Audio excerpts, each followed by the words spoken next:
You're listening to 94.4 FM, Salford City Radio, the Friday Sports Show. You're listening to 94.4 FM, the Friday Sports Show on Salford City Radio with your host, Jimmy Petruzzi, bringing you news from around the world and the local area. One of the aims of the show is to increase participation and awareness of sport. We've interviewed some of the world's best athletes, sports people, people who work in a variety of different disciplines in sport.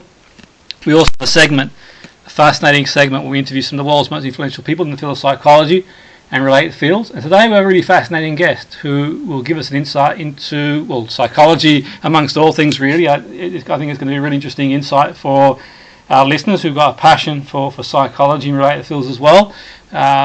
She's a chartered psychologist and author as well. She'll tell us more about her book and what she's wrote as an author as well. There's Dr Audrey Tang. Welcome to the show. Good to be on board. Thank you so much for having me, Jimmy. It's lovely to chat with you. Yeah, no, brilliant. It's really kind of you to join us, and I'm sure the listeners will really, get a lot out of the following conversation. So, if we start at the beginning, Audrey, how did it all begin for you? How did you get into the field? What was your inspiration to go into the field of psychology?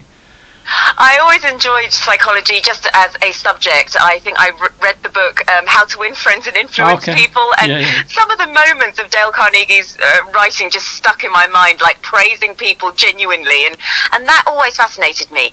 And I actually taught psychology. I'm a qualified secondary teacher, and because I did my degree in psychology, I taught psychology, became head of psychology and drama, and then got the opportunity to do my PhD, at which point I focused on emotional labour, which is the commercialization of our emotions. So, for example, a service professional like a teacher or a nurse, they have to have their technical skills, but there is an expectation that their behaviour is appropriate for their position as well. If that doesn't happen, that can be just as bad as not having the technical skills.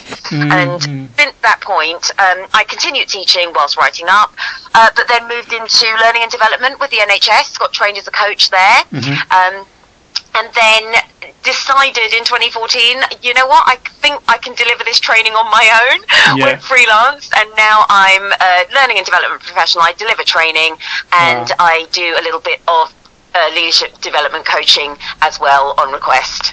That's really interesting. And in terms of the journey into the field of psychology to become a chartered psychologist, what was the journey like for you?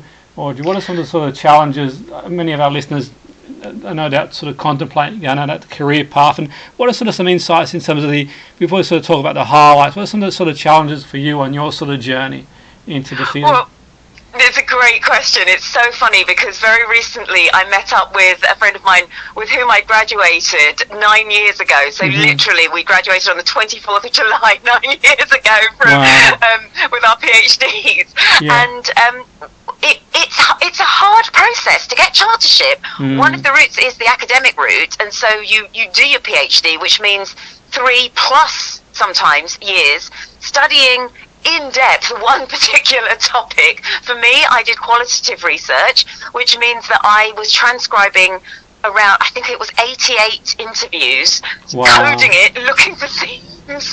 And if you don't enjoy your subject, that can be incredibly painful. But on top of that, you're also teaching. So I was there on a bursary, on a scholarship, which meant that I was also trained to teach in higher education, even though I was a trained secondary school teacher. And so I was doing graduate teaching seminars. That, when you put that together with the research and the requirements for marking, administration, and life in general, because many PhDs are, they're young adults. We've got marriages or partners or families even. It can be quite difficult to balance everything together, and you do sometimes need a partner who's going to be quite understanding of all of that. So those are, I would say there's some real life challenges that can get in the way that you maybe don't realise because you just get so excited. I've got the chance to do my PhD. And I think it's worse for those people who are doing it part-time because the pressure of work, when I was writing up as well, because I worked at that point, it's hard to balance the two. Yeah, no, definitely. It's sort of, I can imagine, and I think that sort of gives our listeners a bit of an insight into, obviously, it's sort of, a little bit of an insight, but it certainly gives a really interesting insight into sort of the work involved. I think that it is a lot of work involved, but I suppose that you must be sort of very, very passionate about the work to sort of carry on and sort of work your way and sort of keep going. And do you have any sort of highlights as well that you sort of share in terms of on your journey so far? Any sort of... Yeah, I mean, one of the funniest things, we always joke in academia that, you can make these recommendations and the only person who reads them might actually have just picked it up from the doorstop in the library, Yeah. because no one else is interested. But what was so wonderful is I do a lot of work now as a psychologist for brands. If they're running a wellbeing campaign, they want a speaker, they'll bring me in. And I did a piece of work for Free Now and Calm. They had a partnership for elevating our conversation from small talk into real talk for taxi drivers, because taxi drivers are sometimes unofficial therapists. They see you at those moments in time where stuff is happening. And this was a huge part of my thesis, how people like beauty therapists, hairstylists, they see you at those moments, and actually, whilst they're not trained to support you, they very people that you end up bearing your soul to. And what was so amazing was actually being part of this campaign, which was fulfilling. They didn't realise it. One of the recommendations that I'd made, which was that when there's an emotional aspect to your work, you need to have support for the people offering that emotion, because it can be so draining, and it can lead to burnout, and it can result in wonderful people leaving the profession that they have such a passion for. So that was such a highlight, many years on. No, definitely. That's really interesting insight for sure. And I think that's a really important point you've made there. Definitely that people may leave the industry because the volume of work involved, and some really, really good people who and do you find that sometimes it's, the perception, obviously, of yourself having been a sort of lecturer as well, do you find sometimes the perception of doing psychology is different, amongst learners in terms of what it really entails? Yes, very much so. I've had to talk with a lot of A-level students who were thinking about doing psychology as a degree, that it's not necessarily the best choice if you're just seeking to analyse yourself. Exactly. And the minute someone says, "Oh, I want to do psychology because I want to help people," you got to sort of question mark that. Is this a corrective experience you're seeking here? What's going on? Great point. Is this actually going to work for you? So definitely there's a perception of psychology. There was an anecdote. I did psychology at UCL. That was my first degree, and there was a little bit of an anecdote that they didn't have Department of Psychology written on the Bedford Square building because people were just wandering in, seeing if they could get help.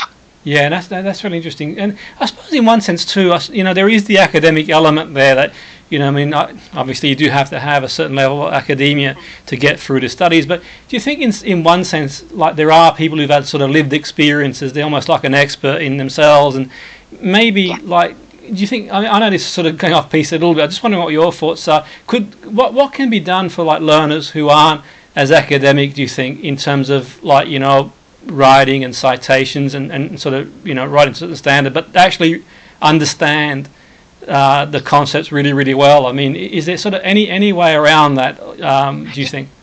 Yes, absolutely. And I think there needs to be more of these sorts of opportunities, because as long as somebody who has lived experience isn't enforcing their one view, this is how I did it and this is how it needs to be, as long as they're not enforcing that on somebody, there is absolutely no reason why that doesn't stand them in good stead to be empathetic, to be able to build a rapport. These are actually really key things for a coach or for a counsellor, which people don't always realise. You may be brilliant at the academic theory, but if you can't get on with people and you can't understand them, you're going to have issues. So I think what's important is knowing you can learn how to write in the way that passes exams. You can learn how to do those. Those are just simply extra skills which with a little bit of study you can do. So don't let that put you off. Always seek support, always ask for help. And and one thing I always used to say, because I know sometimes students think, oh, teachers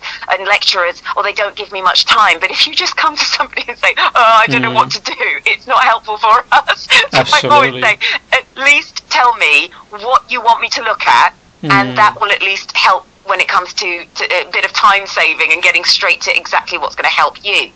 But certainly there are so many other ways. I don't mean take a course and suddenly you're, take a course overnight and suddenly you're qualified therapy. Exactly, But I do think if you have a passion for something and you have an understanding of it, there may be other routes, like working for a charity that you have that experience in.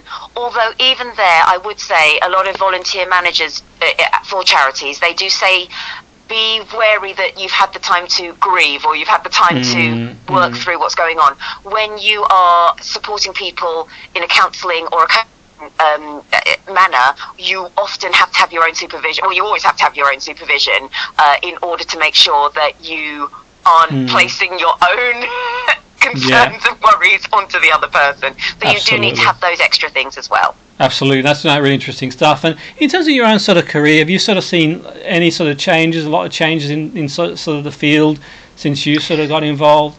Or do you think it's changing? Or I think a lot more people are interested in psychology. One of my favourite things, and I'm sad because it was never around at the time, and now I see everyone getting masters in positive psychology. And I sit there and go, oh no, this is what I focus on, and yet I can't call myself a positive psychologist. But I love positive psychology. I just think that Martin Seligman was right when he said that psychology was half-baked in the 80s. It was very much focused. Its applications were on making you going from not okay to okay, but actually positive psychology, it goes from okay to flourishing, and I think that's wonderful.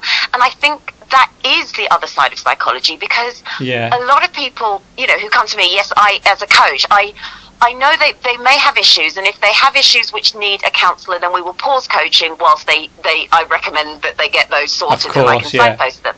Definitely. But when it comes to thriving and flourishing, what is so wonderful is that you don't need to just be fine anymore. You can find ways of living your best life, and it's actually achievable, and that's a really wonderful way to look at the world. It's about joy and about optimism, and I think that change in psychology is wonderful. The only other concern I have with psychology is that there is still a tendency, it's not necessarily psychology's fault, but I see it in schools, we've got a psychologist, so any problems that we have, we'll just give them to the psychologist, and it stops the environment from becoming less toxic, because, let's give it to the psychologist.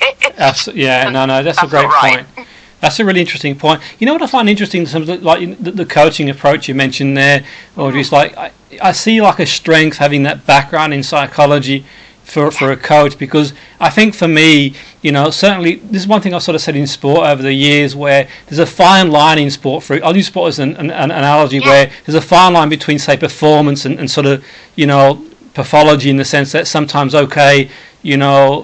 what's my remit in this sort of situation where things have changed and progressed over the years, absolutely, but there still is obviously sort of I mean you'll know more than me, but there still is obviously that element of, okay, do I signpost this person to get clinical help, or is it a performance related issue? And does your background, do you think your background's a strength in that sort of in that area? Hugely. It was a strength for teaching, it's a strength in management, it's a strength anywhere, purely because it keeps you broad-minded.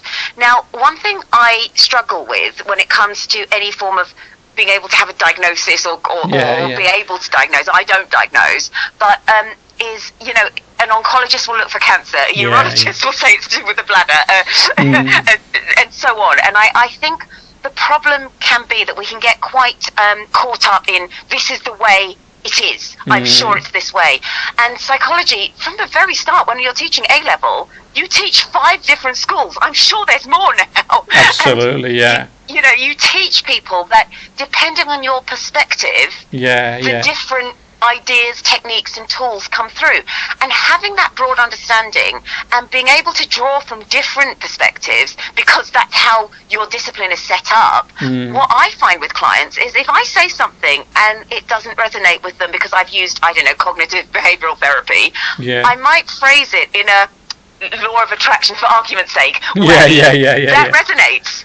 But it's still the same material, it's still the same tools, but you're not too proud, or your ego's not so in the way that you can't entertain different approaches. Absolutely. And it's really interesting you say, and you mentioned that. I think that's really interesting, because there's that sort of fine line where, like you said, there's a lot of positive psychology, and I suppose there are, a lot of coaches out there who sort of, there's many out there that basically, talk about positive thinking and solution-based coaching and therapy. But I think for sometimes for the way I sort of see things, or there are people, for example, let's say, for example, someone has,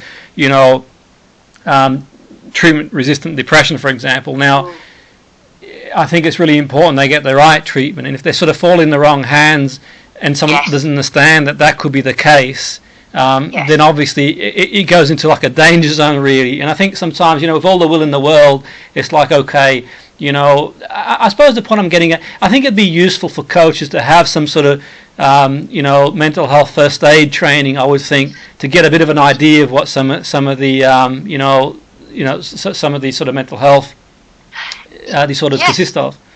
Yeah, very much so. And also, not to be too proud to say that actually this does not fall under my remit, absolutely, so I can signpost you. That is a huge thing.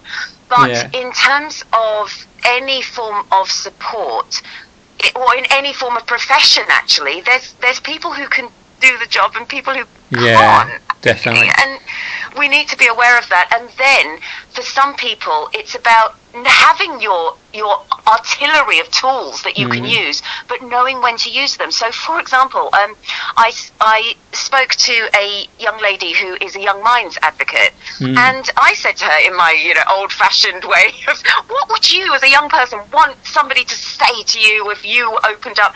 She just turned around to me and said, I don't want to say anything, I want you to listen to me. And it was like, right, you're absolutely right. And for some people, talking comes second. And we can't sit there and just say, oh, well, you need to talk, because that can be completely alien to somebody. There's a wonderful therapist in the BPS called Juan Du, and she's creating enhanced Chinese calligraphy enhanced therapy, because that appeals to the East and Southeast Asian people who want to have support, but sitting in a room with somebody else saying, oh, tell me about your problems, it's just not going to work. It's alien to them. Yeah, that's really interesting, and sort of that kind of, that sort of lens of the way we see psychology as well is I suppose we only see it in one sense, from one perspective, but I think it's really important. That's one of the things I think that is really crucial, to sort of look at things from different perspectives as well. And do you think that's sort of an area that will sort of grow in the future? We'll start to look at things from different perspectives in the way we see psychology and mental health? I really hope so, but I have given enough training sessions to groups where I have sat there and thought, unless you change your mindset, I don't think there's going to be much progress here. Something that I find absolutely key, for example, is I was recently asked about loneliness, because it was Loneliness Awareness Week, and they were talking about, well, what can we have as solutions? And I said, well, we can have individual solutions, absolutely. I can tell somebody, go and join a club, and they can go and join a club, but what happens is the club loses its funding, or they can't actually go because there's no disabled access, or suddenly the bus routes change. So that's a societal problem, and here is where psychology can't be expected to solve everything, where the individual can't solve everything. But what actually we need to do, perhaps, is maybe join forces with urban planners, or master planners who can actually create that sort of informal place where people can congregate and work together and actually have an infrastructure that serves good health, as opposed to the psychologist and the individual trying to do all the work, but then having society thwart them at each turn. Absolutely. No, that's a really interesting point, and certainly, one thing that I've sort of tried to champion on the radio and in generally sort of, psychosocial as well, in terms of getting involved and getting in the community, whether it's sort of participating in, say, walking football or getting together, but they are really important, from the big picture, really, in terms of, getting people and giving them opportunities to sort of get out there and experience different things. And do you see that as being really important yourself as well, Audrey, in terms of providing people that sort of social network and outlets to sort of, Yes. Yeah. And the funny thing is, there was a lot of research done by groups looking into Alzheimer's. And one of the pieces of research found that there was a lot of green space, and there's lots of benefits for people with Alzheimer's to go into green space, but they weren't using the green space. And suddenly, when you actually speak to people with Alzheimer's, they were saying, well, that's because there's no access. I can't have a wheelchair pushed along a path because it's not big enough.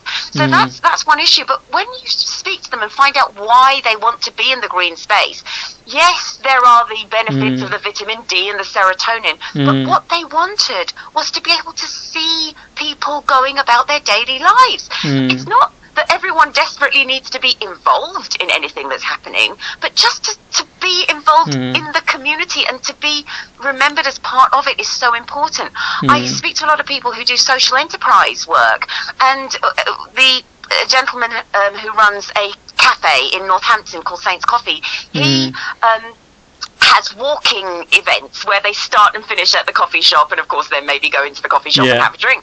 But there's one lady who always goes but doesn't want to go into the coffee shop or anything like that, but she wants to go on the walk. The walk is really important, and it's having that almost informal approach to well-being that is really important, because everyone thinks that mental health has to be instilled in us formally. Well, actually, definitely. The time to build it up is outside the point of crisis. We need to be building up our mental and emotional fortitude in the same way as we build up our strength if we're going into run a marathon. Yes. We wouldn't do that without training. And given that life is going to throw curveballs at us, why aren't we doing informal well-being practices ourselves? Absolutely. No, absolutely. That's a great point, to be fair. I think that's sort of, I think that's and I think in some respects, I suppose the way society is, and rightly or wrongly, in terms of the way we sort of live our life in the modern world, it's not always conducive, in terms of the challenge we face in terms of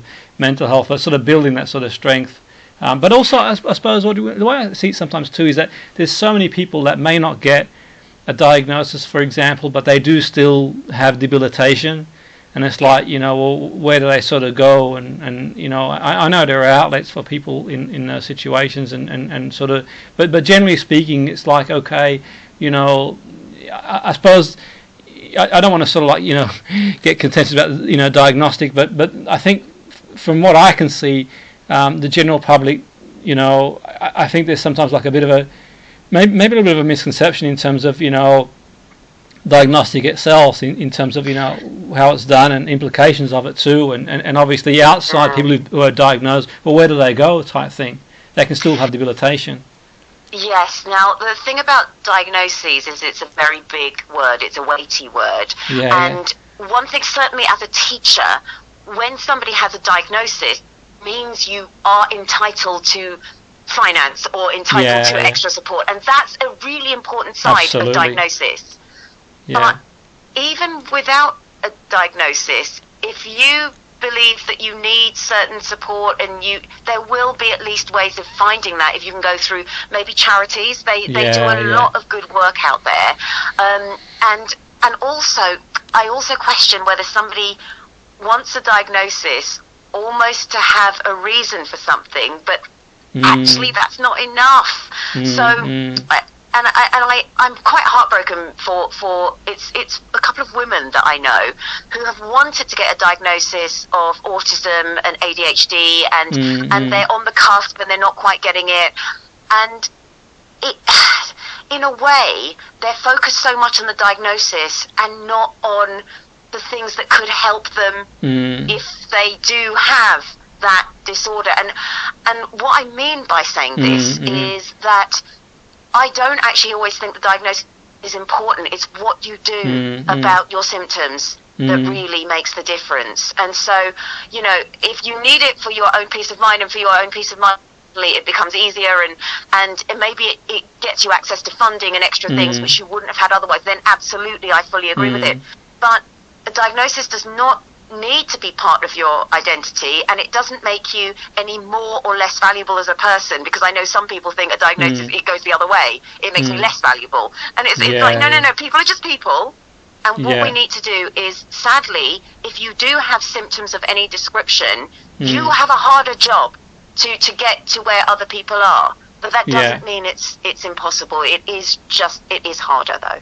Yeah, and absolutely. And I think it's a really important point you've made there, and I think that's sort of really informative, like, in terms of the listeners. I think the other thing for me as well, and I stand corrected, Audrey, and if anyone sort of listening wants to correct me if I get this wrong, but basically for me, one thing that I think is okay, if we look at the medical field in terms of getting a diagnostic, they use biomarkers. So, for example, if you go to see, if you've got, say, for example, if you've fallen over, you've got a sore leg, then the likelihood is they're going to maybe take an X-ray and have a look and see if there's a fracture, or if someone's feeling tired, they might take some blood tests. But you really are relying in psychology on a professional, and not undermining the profession. They're very well trained, and it takes a long time to get there. But you're still relying on the person describing how they feel.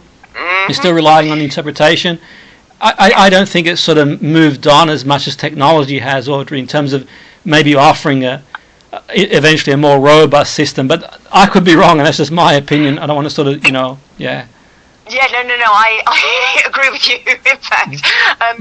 The way I don't know how true this is, but I did hear it I heard it on a talk, that psychiatry or psychology can be one of those professions, because as a psychologist I can't prescribe, but there are some fields of clinical psychology who can prescribe, but they use the DSM-5 or the ICD-10 to make the diagnosis. They do not look at brain scans, and that scares me.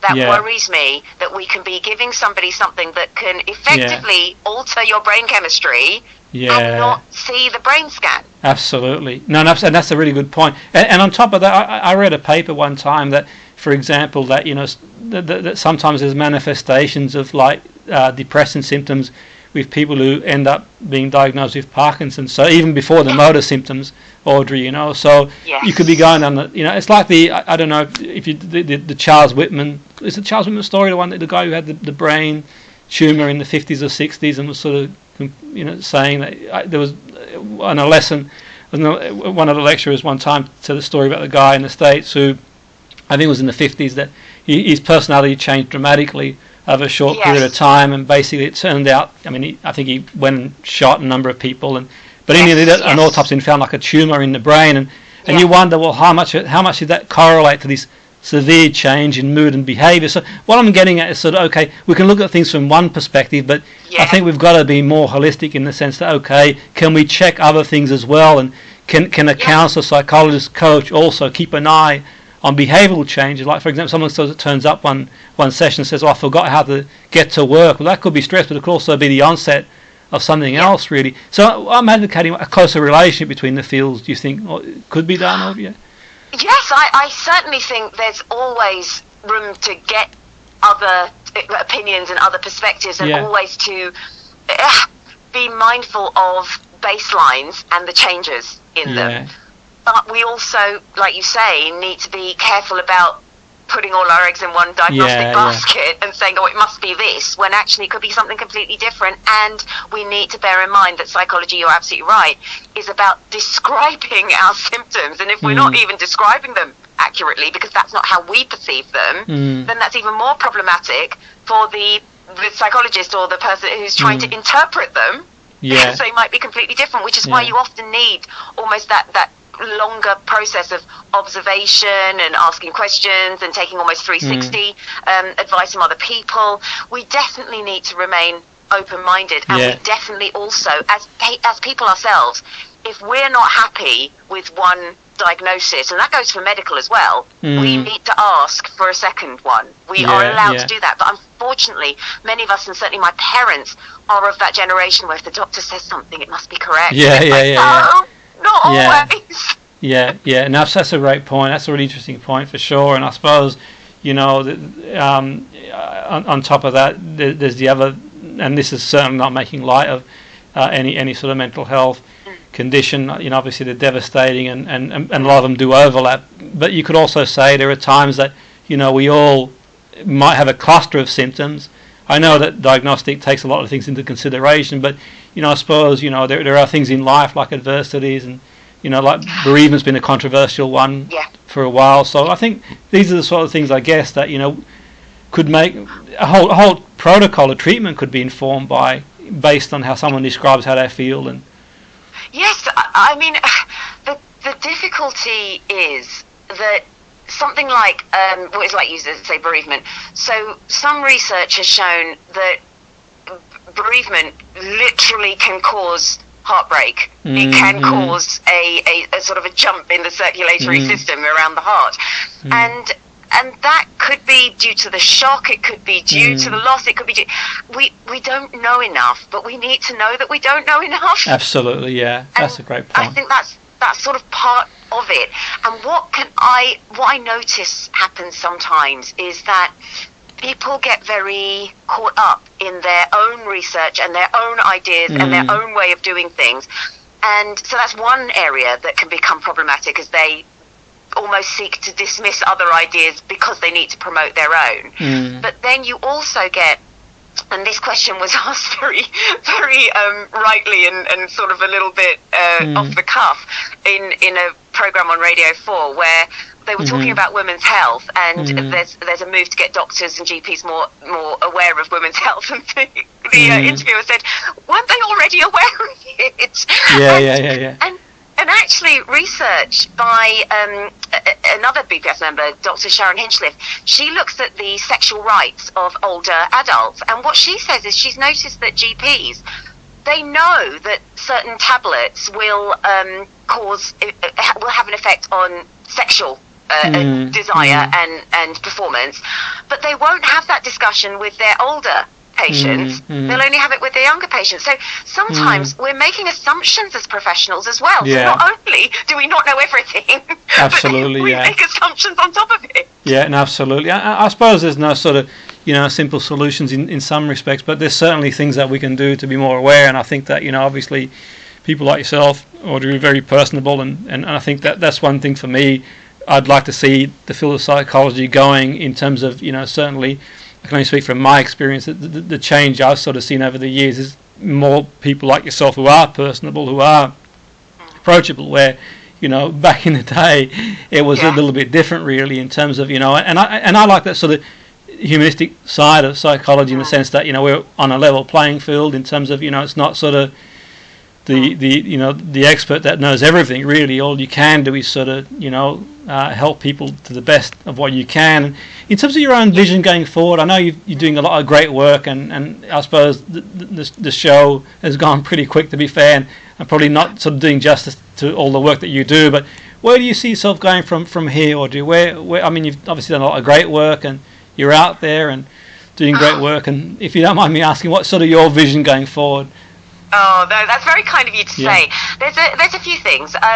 One thing that I like to do is I like to just offer little well-being snippets, little things that we can say to ourselves, and little reminders, just going forward in day-to-day life. And that's something I think people need for free. It's almost that big sister approach of been there, done that. Here's just a little reminder. You're not alone, and it's all okay. So I release those on TikTok and Instagram. But one thing I'm really privileged to be able to do is I work with master planners. I work with a couple of architects, and they have the very incredible privilege of designing communities, and to be able to put psychological input for well-being in that is one of the most amazing things, because when you can see their pitch is all about connection and about a space to be and things that keep us really in tune with ourselves, in tune with nature, and almost back to our old-fashioned values definitely. Of what's truly important, love and being with people who energize you, and success, but success meaning success in the way it means to you.